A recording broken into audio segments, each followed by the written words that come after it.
Let's see if you know what fraction does this shape represent.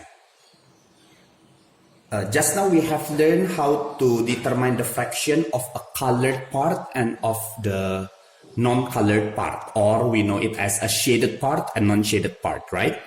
But if I ask you what fraction does this shape represent, it will always means the shaded part. So you see the shaded part, what fraction is it?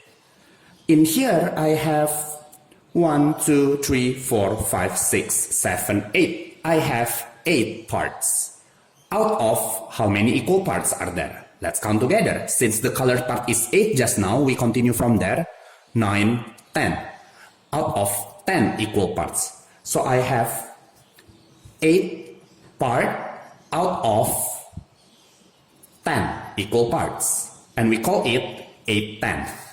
How do you write 8 tenths in a word? This is how you write 8 tenths in a word. So since it is 8, you write 8, but the denominator is 10. But it is not 10 pieces, right? It is actually 10 part of one whole.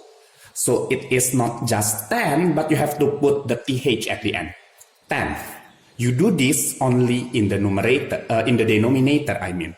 You do not do this in a numerator. So 8 tenths. 8 tenths. How about this one?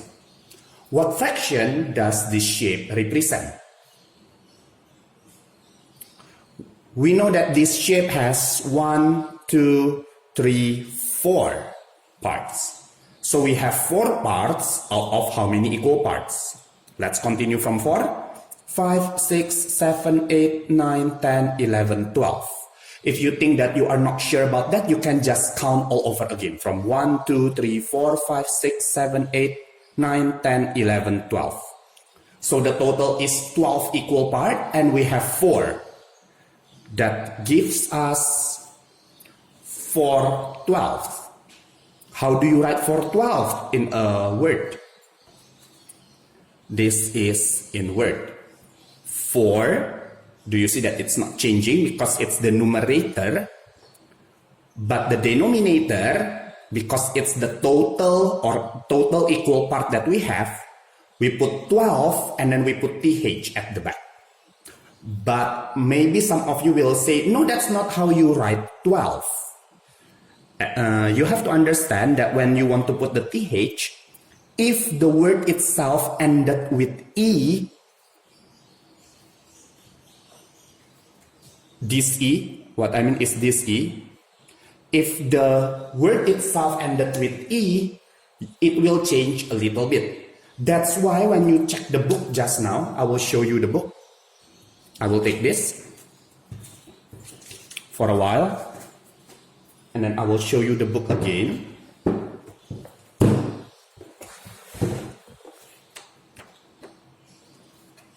Hang on.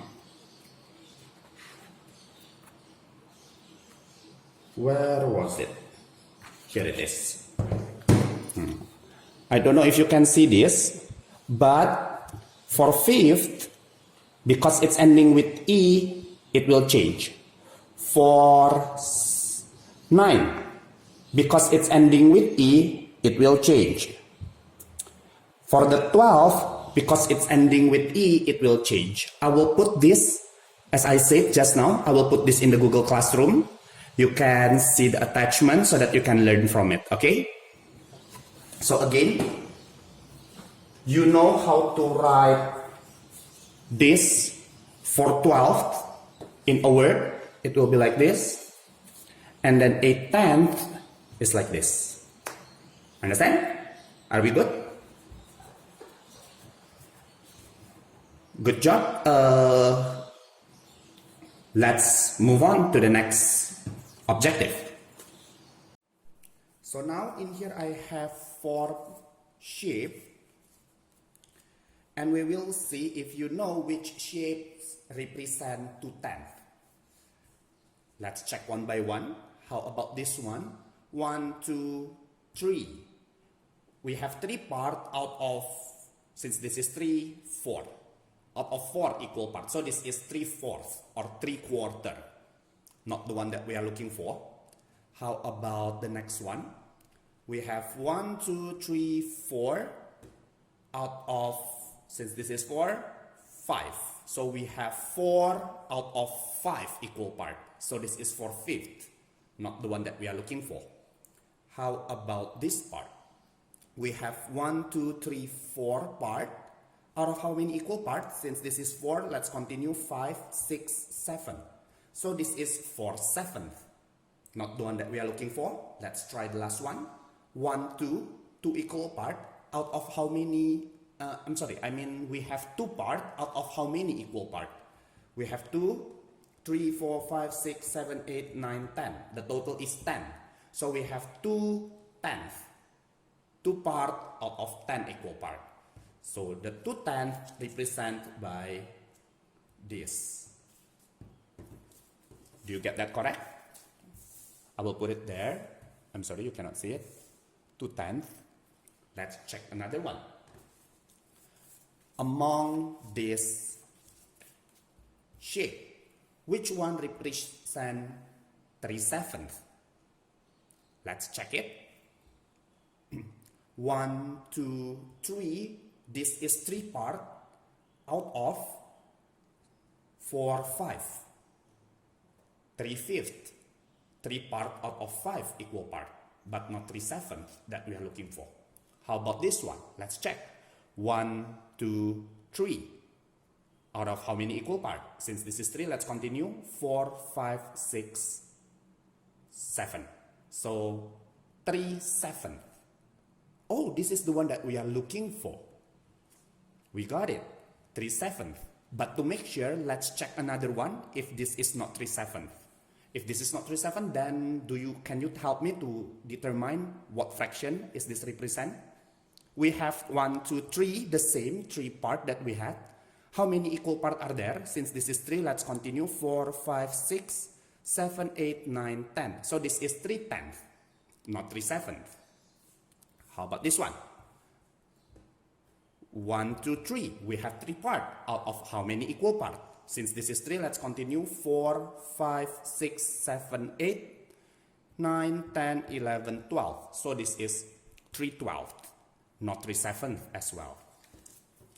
If you answer that correctly, very good job. This is 3/7. Let's try the last one. Which among this shape represent 3/9?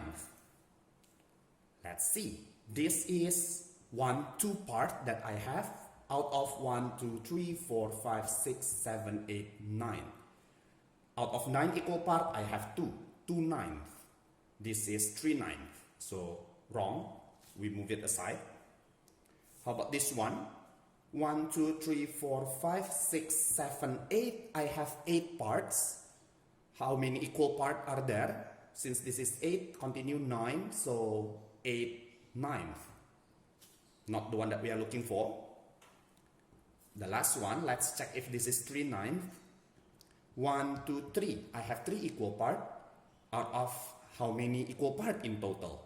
So since this is 3, continue 4, 5, 6, 7, 8, 9. So 3/9. 3/9. In here I have 2/10, 2 parts out of 10 equal parts. 3/7, 3 parts out of 7 equal parts. 3/9, 3 parts out of 9 equal parts in total. I hope you understand this.